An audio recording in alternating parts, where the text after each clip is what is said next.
Hi friends.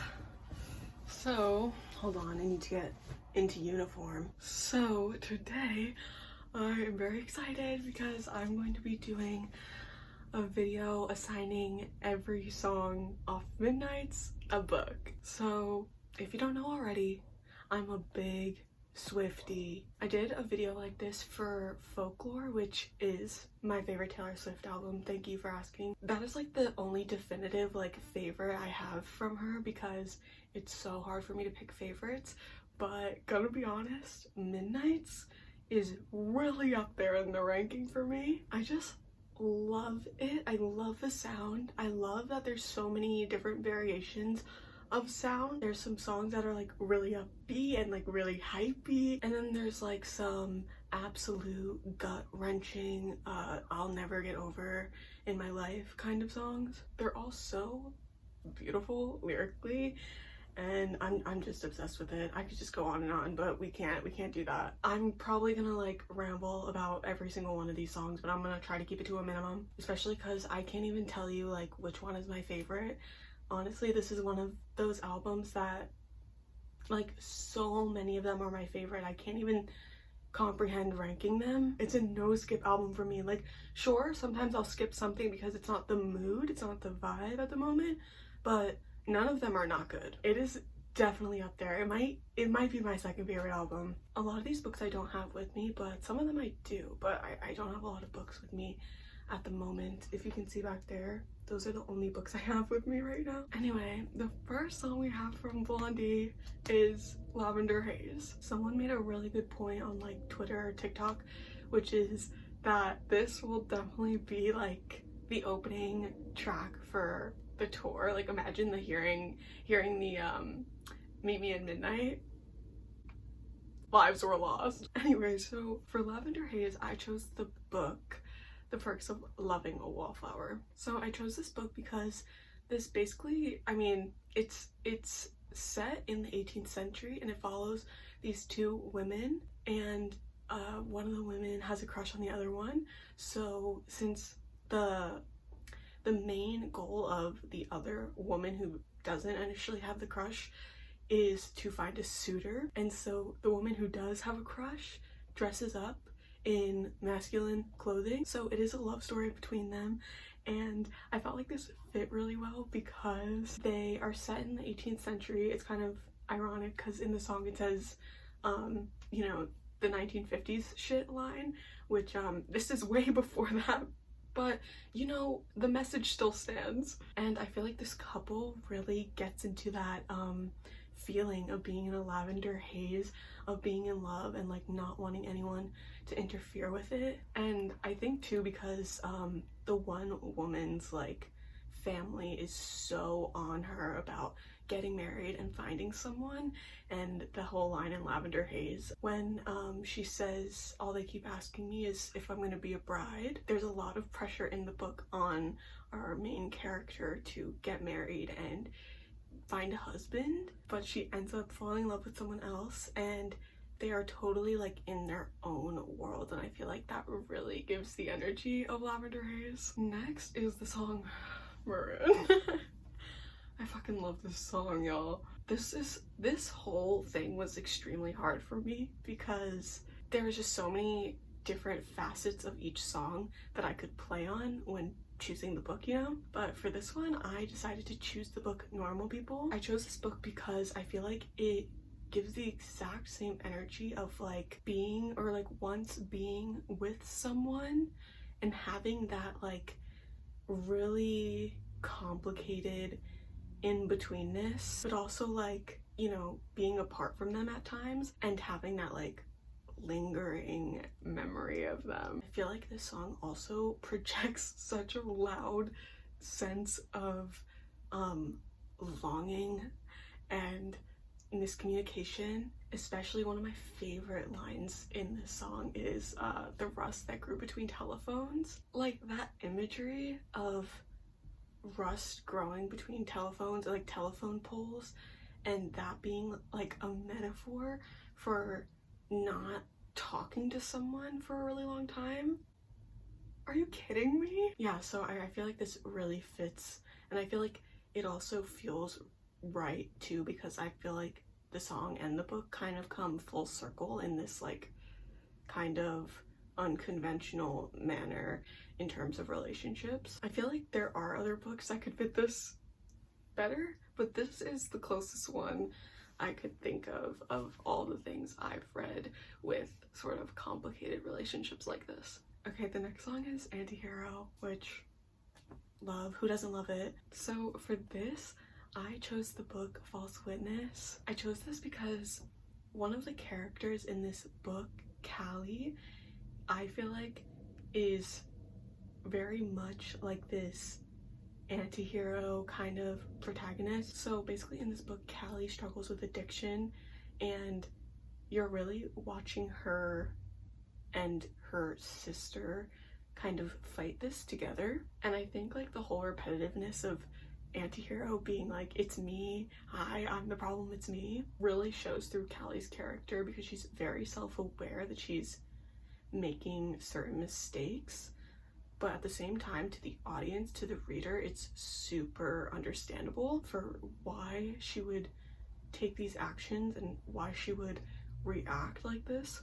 And so you get very attached to this person who is making bad choices, but also you feel for them, you sympathize with them, and you can kind of recognize that like some of the things she's doing aren't like morally great, but at the same time you can really see yourself and feel for that character completely. She was just a very real character and very true to real life, and I feel like that's kind of what an anti-hero is, because in real life none of us are really heroes or villains.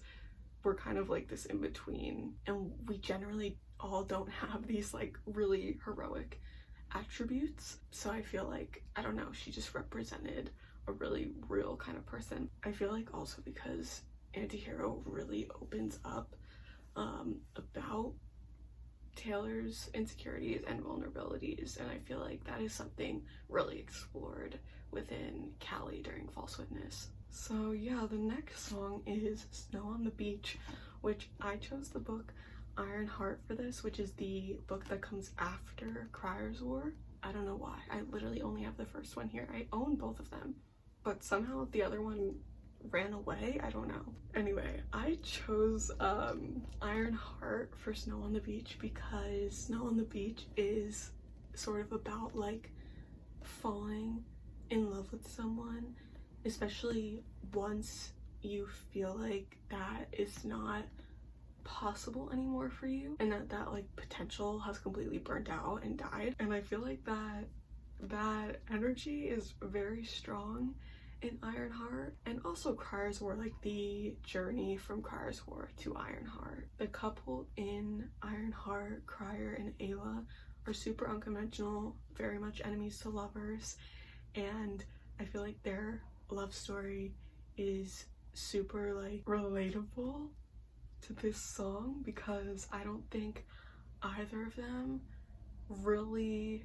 thought or wanted that to happen, but once it did, it was weird but fucking beautiful. So I thought this was a perfect pick for Snow on the Beach, which also I fucking love. The next song is You're on Your Own, Kid. Just don't. The book I chose for this was The Bell Jar, because if y'all know anything about The Bell Jar, it's very much, you know, depressed, sad girl energy. I feel like too, in the song, she is addressing herself, but also people who can relate to the simplicity of feeling on your own. And so I feel like in The Bell Jar, our main character obviously is feeling very alone and feeling very like singled out. You know, she's going through her young adulthood and her relationships in her young adulthood, but she's also going through the challenge of having a mental illness in the fucking 50s, mind you, and just trying to navigate her life at that point. So I just feel like it's very representative of You're on Your Own, Kid. Alright, so the next song we have is Midnight Rain, which I fucking love, okay? I love it. I love the sound. I think it's so cool. I'm obsessed with it. For this, I chose the book On Earth We're Briefly Gorgeous because I feel like the kind of theme of the chorus when she says he wanted it comfortable, I wanted that pain, I feel like that is so present in On Earth We're Briefly Gorgeous, because it's very like autobiographical, and Ocean Vuong talks a lot about his first relationship, falling in love with a boy, and in this relationship it was very like, you know, first love, first queer experience, and quite simply I feel as if both him and his partner like kind of shifted with like wanting to be comfortable, wanting to be hidden, but also wanting that sense of pain and like this fleetingness of that joy that caused the pain. Oh my gosh, I didn't even think of this when I first assigned this book to the song, but the lyrics, my town was a wasteland full of cages, full of fences, pageant queens and big pretenders, but for some it was paradise, are so On Earth We Were Briefly Gorgeous. Because in the book too, it talks a lot about his childhood and his youth and how he just very much didn't feel as if he fit in. And the but for some it was paradise, especially because if I'm remembering correctly, I feel like his family as well as his lover at that point were to an extent like satisfied with this, like especially his lover. I mean, I can't really remember enough to speak on his family, but we're comfortable in this small town. But I feel like Ocean Vuong had like a totally different approach to all of that, so that seems really fitting. Anyway, the next one is Question, which, do I have to say it again? Do I have to say it again? I feel like a lot of people are questionators. Not in this house. For Question, I very easily chose the book Red, White, and Royal Blue. This is so fitting for the song Question. The idea of like sneaking around and, you know, leaving someone's house in the middle of the night, but also kissing someone in a crowded room, like people catching you, and laughing, like reacting in a not so great way, but then clapping for you afterwards and rooting for you. Is that not literally the plot of Red, White, and Royal Blue? This was a very simple choice. I feel like it's totally fitting for Question. Next is Vigilante Shit. Okay, and she looks so pretty driving in your Benz. Anyway, for Vigilante Shit, I chose They Never Learn. Thought this was perfect. It's basically about a professor who's she's a serial killer and she kills like the abusers on campus. So fucking iconic of her. I thought Vigilante Shit fit perfectly because it's really like kind of focused on this theme of revenge, if you will. Especially like okay, both of the lyrics, like the lyric about like someone sent your white colored crimes to FBI or whatever, like that imagery of like getting someone in trouble because they deserve it is so They Never Learn. And like the sapphic energy that radiates simply from the line she looks so pretty, and the fact that they never learn is sapphic and does have a sapphic couple in it, it just fits perfectly for Vigilante Shit. Okay, Bejeweled. For this one, I chose The Seven Husbands of Evelyn Hugo. I just thought this was so atmospheric of Evelyn Hugo, like being so glamorous and stunning when you walk into a room, but also the subject matter of the line, "Do you have a man? I can still say I don't remember." Yeah.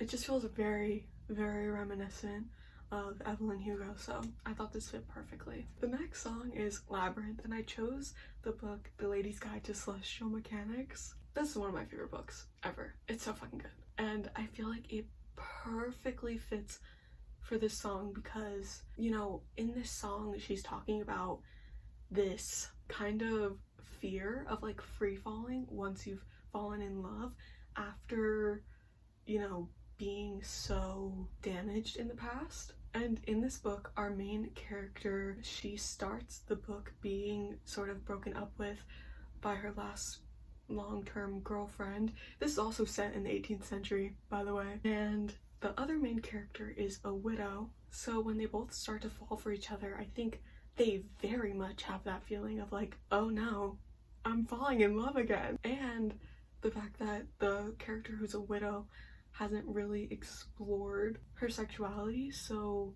she is totally like spiraling, but in a good way.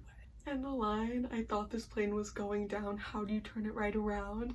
I feel like is so relevant to our one main character who just got broken up with, because obviously their relationship wasn't like an open, you know, well-known thing, and she got broken up with because she, her ex got married to a guy. So at that point, she like totally dives into her work, and that's how she meets the other woman who is the one who's the widow. This song honestly feels like reading the book. Like, reading that book felt like a truly angelic experience, similarly to listening to Labyrinth. Next is the song Karma, which is honestly one of my favorites. So for Karma, I actually chose this book that I read recently called Killers of a Certain Age, and this book is about 4 women who were a group of assassins, like their whole life, like from their 20s to when they're older women. And in the book, they basically go into retirement, but then someone tries to sabotage all of them, so then they go and get a little revenge. It is very reminiscent of Karma. It totally tackles the same concepts in this song, where it's like, you're getting revenge, people are, you know, getting their karma dealt to them, but also everyone's having a good time. This song is so fun, and so is this book, so I thought it fit very well. The next song is Sweet Nothing. This song hurts like a bitch. I chose the book This Is How to Lose the Time War for Sweet Nothing. This is so perfect for this song, let me tell you why. In this book, you're following 2 characters, Red and Blue, and they're on opposite sides of a war, a time war, which is kind of confusing to explain and understand, but nonetheless, they're on opposite sides of a war and they fall in love. And the whole concept of like, all you ever wanted from me was sweet nothing, like you wanted nothing from me, even though we were on opposite sides of a battle and we had so much to lose, but they wanted nothing from each other but each other. That line in this song that's like, on the way home I wrote a poem, you say what a mind, this happens all the time. And in this book, the whole book is them writing letters to each other. Oh my gosh. And the fact that the lyrics, they said the end was coming, everyone's up to something. Literally, they're in a war, the end is coming, and everyone's like doing their own shit. They're all playing their part in this war. Not them though. The next song is Mastermind, and y'all are gonna hate me for this one. I'm sorry, but the song I chose for Mastermind is You. I can't help that this book is fucking narratively perfect for this song. I'm not saying Joe's a mastermind, but you kind of have to be really smart to get away with like how well of a stalker he is, and it just fits well. I mean, listen, I love Mastermind, and I don't think of it in this sense, although if you do think about all the people on like TikTok admitting to like stalking all their partners and exes to be with them and then comparing it to the song Mastermind, this actually makes this much more relevant. Like, I'm sorry, what if I told you none of it was accidental, and the first night that you saw me, nothing was gonna stop me? That's like extremely Joe Goldberg coded, unfortunately. Also, like the fact that in the beginning, she's like, once upon a time, the planets and the fates and the stars aligned. Like, she's making it sound like it's actually like not all her fault. Like, the universe wanted this. Also though, like, I do think this song is very Villaneve coded, Villanelle and Eve from Killing Eve, but I assigned the Killing Eve books to a different song, so this doesn't count. Oh, actually, speaking of, I assigned the Killing Eve books to The Great War. I mean, Do I really like have to even explain? The fact that like in the beginning of this song, it starts with such like violent imagery of like her knuckles being bruised and all of that is just very this. And I feel like just the fact that the whole song is like talking about going through this battle together, like this great war, this huge challenge, this like violent uphill battle is so killing Eve. And I think it's really sweet because like there's this like idea of if we survive this great war, we'll have this like familiarity that we can both lean on together. Just, I mean, so much of this, I'm sorry, like I need to do a line reading. It turned into something bigger. Somewhere in the haze got a sense I'd been betrayed. Your finger on my hairpin triggers. I mean, hairpin is a whole other thing. Hold you down on that icy ground, looked up at me with honor and truth, broken and blue, so I called off the troops. That was the night I nearly lost you. I really thought I lost you. Enough said. I'm not even explaining anymore. Bigger Than the Whole Sky really, really hurts me. It's one of those songs that it's like, it doesn't even have to be personal. Just the sound of it makes me tear up. For this, I chose The Ones We're Meant to Find, which follows these two sisters after one of them dies and goes missing. And so it really focuses on the one, I mean, it focuses on both of them, but it focuses on one of them who has suffered this great loss. And it just, I feel like, really depicts grief in a great way, especially like from a mindset that is normally so logical. I feel like too, because she was so young, and the lyrics say you are more than just a short time, and like the line, I'll never get to meet what could have been, should have been, would have been you. I feel like that theme is so heavy in this book, even from the perspective of the girl who is passed and is actually missing. I just feel like this song works really well for this book, and its depiction of loss and the overwhelmingness of it all, and the different perspectives that come along with that. The next song is Paris, which I really like. Paris, as soon as I like saw that the song was named Paris, I was like, oh my god, this is going to remind me of the 1975 song.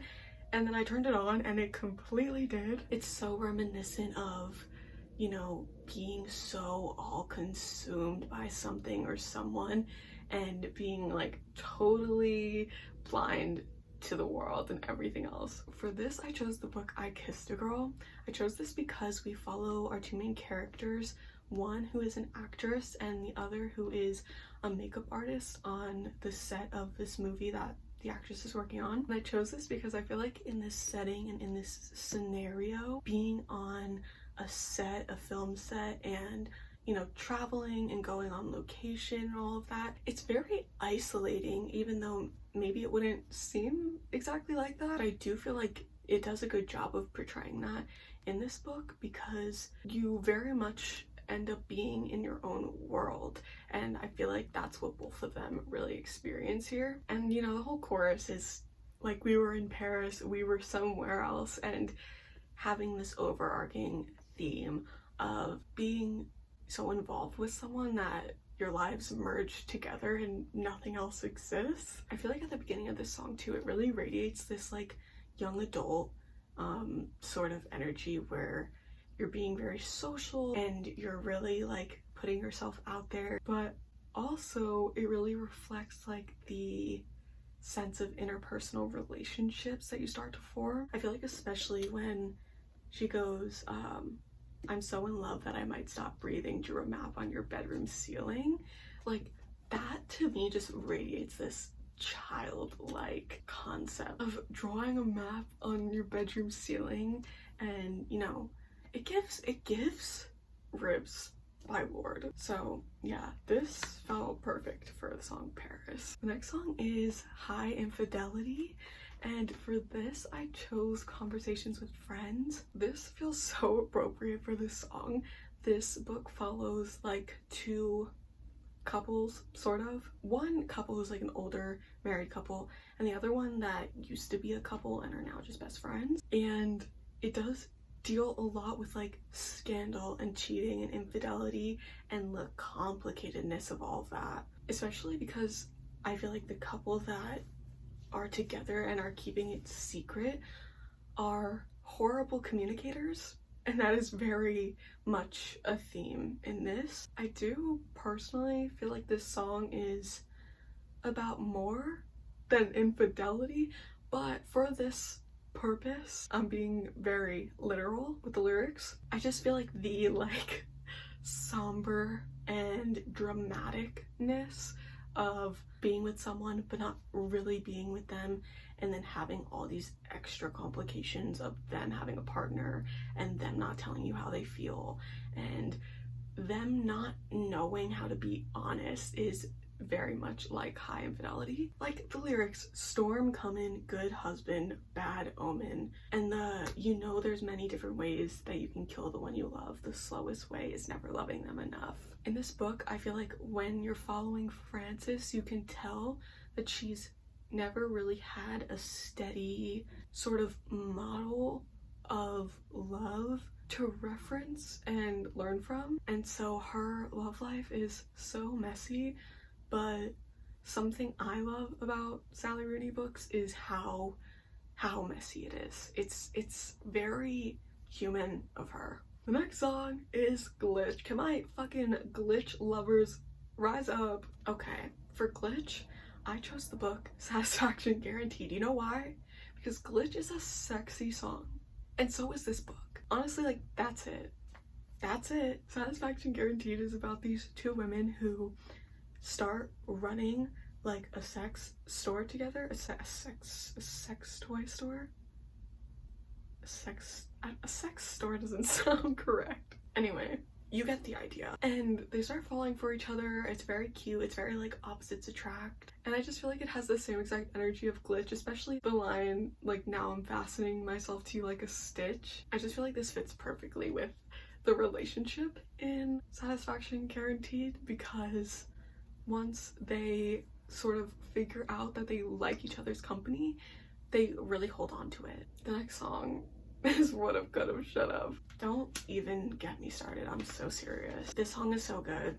One of her best. Everyone knows it. Everyone knows. And I feel like I actually have a pretty perfect pick for this song. So I chose In the Dream House for Would Have, Could Have, Should Have. I think on the surface, and probably deeper, Would Have, Could Have, Should Have is very reminiscent of a toxic, abusive, tragic relationship. And this book is one of my favorite books of all time. It is a really interesting spin on a memoir. It's very poetic. It follows our author, Carmen Maria Machado, as she was in this abusive relationship with a woman that she was dating for a really long time, and it really just gets into the nitty-gritty of being in such a tumultuous relationship and just being so manipulated that it becomes your normal reality. And so I thought this worked great for Would Have, Could Have, Should Have, especially because in this song she talks a lot about how when you're in a relationship like that, it can be almost like addicting in a sense. Like the line, the God honest truth is that the pain was heaven. I feel like that is really well said in terms of being in an abusive relationship. So yeah, I thought this fit perfectly. The next and last song off of Midnight's is Dear Reader. I don't even like know why she had to do this. I mean, I'm very appreciative. Thank you. Thank you. But I have to say, this song is so cryptic in how transparent it is. It feels like very, very open and honest in a way that's like, I don't know. So for this song, I chose the book The Invisible Life of Addie LaRue. I feel like this is very fitting because you're following this sort of unreliable narrator, and I just feel like the lyrics of this are so accurate to Addie LaRue. Like, for example, let's just go ahead and read them. When it goes, Dear reader, get out your map, pick somewhere and just run. Dear reader, burn all the flies, desert all your past lives, and if you don't recognize yourself, that means you did it right. I feel like this is so appropriate for Addie LaRue because she abandons this life she once had and goes and lives these, you know, multiple lives essentially. But at the same time, like the chorus of like, never take advice from someone who's falling apart, like Addie is someone who is not full. She's not able to be a whole person. She has a curse put on her, even if, you know, at the time when she asked for the curse, it seemed as if a blessing. I think like if Addie LaRue were to like write a song or like a poem, it could be very similar to this, because she's saying like, I still don't know everything, and like I wouldn't take advice from me. Also, dear reader, the greatest of luxuries is your secrets. Dear reader, when you aim at the devil, make sure you don't miss. I mean, the so-called devil is a very prominent character in Addie LaRue, and I feel also too that like this sense of her secrecy, her secrets, and just the fact that she can't really make a mark on the world, and she can't really do anything but hide in plain sight is super relevant. Actually, you know, speaking of that exact phrase, so I wander through these nights, I prefer hiding in plain sight. I feel like too, the whole like, you should find another guiding light feels really like accurate when addressing the audience of people reading Addie LaRue as well.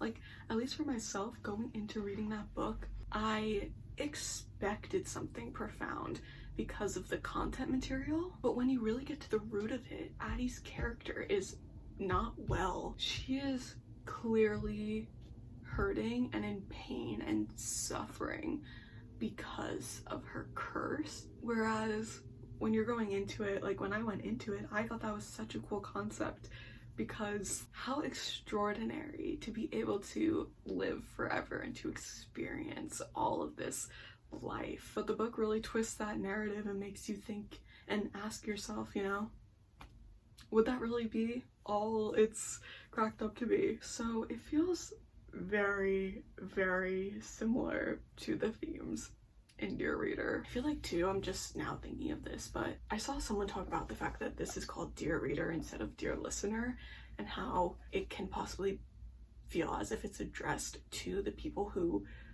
read her lyrics and read into what she says, and how in Addie LaRue there is such a big fucking plot twist at the end of the book that for me, I didn't see coming at all, but it should have been